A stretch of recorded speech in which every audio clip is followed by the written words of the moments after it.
صدقني او في اي وقت بعديهم عادي ما تشغلش بالك.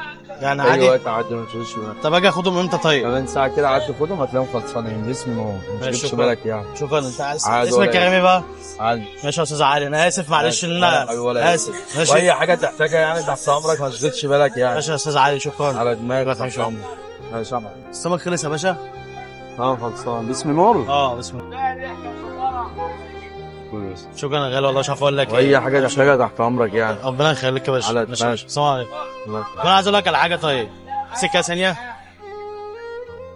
بص انا عايزك تبص كده ايه، انا عايزك تبص هنا كده ثانيه في شنطه انا لابسها ايه، ورغم انها تليفون انا كنت بصور معاك فكره تجربك معايا على الفيسبوك. طب السمكتين اللي انا شويناها يا عم عادي، هحاسبك عليه وما تقلقش. هحاسبك عليه. يا عم سلام. بص اسمك كريمي بقى. علي. حبيبي يا استاذ علي.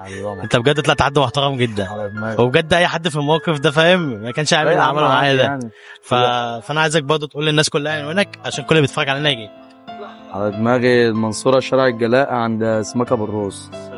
على دماغي. تحب كل صلاة نزعه؟